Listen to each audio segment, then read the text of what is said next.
सरन्यायाधीशांनी असं वक्तव्य केलं होतं की काही बेरोजगार तरुण जे आहेत ते कॉकरोच सारखे असतात। त्यानंतर तरुणांनी मिळून एक पार्टी सुरू केली सोशल मीडियावरती, कॉकरोच जनता पार्टी, आणि तिला आता जवळपास 19 मिलियन फॉलोअर्स झाले। ती की सत्ताधाऱ्यांकडे पण नाही आणि विरोधकांकडे पण एवढी संख्या नाही। आणि मग काय म्हणायचं, सुशिक्षित पोरांना कशाला हिणून बोलायचं? हिणूनच बोलले ना, म्हणजे सरकारची विषयीची जी खतखत आहे ना, ही या माध्यमातून दिसते। तर कोणची पार्टी आहे काय आपल्याला नाही माहीत त्याबद्दल, पण एकूण जो तुमच्या बोलण्यातून अर्थ दिसतोय त्याचा अर्थ असा की ती खतखत आहे लोकांची। उदाहरणार्थ एखादी जमीन आहे राजकीय नेत्यांची आणि आजूबाजूनं त्यांनी सगळ्या जमिनी घेतल्या, आणि मग ते लोक आल्यावर त्यांच्या पाहुणे आल्यावर मित्र आल्यावर काय म्हणतात, ही सगळी जमीन आपली।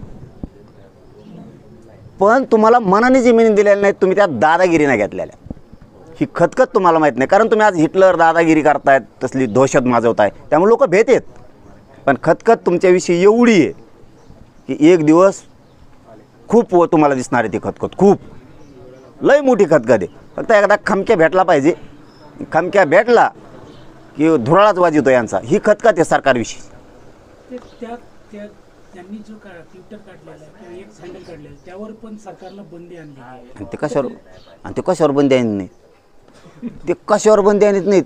कटणीच्या दुकानावर बंदी आणते ते। इतके हापापलेले ते माल लागू तर फक्त माल, असा खेळ आहे त्यांचा। नाही ऐकलं की लावलीच ती कोण ईडी आणि CBI लावलीच।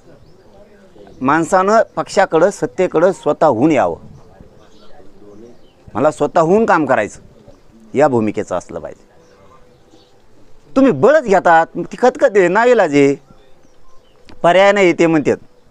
भाजपमधले तर अर्धे म्हणतात पर्याय नाही आहे, दुसरीकडे जाऊन करतो काय, मध्ये जाण्यापेक्षा बरं आहे आपलं, इथं मजाच चाललंय म्हणते ती खतखत आहे। अरे या झुरळ पार्टीनं तर भाजपला सुद्धा मागे टाकलेलं, भाजपपेक्षा जास्त सदस्य झालेले।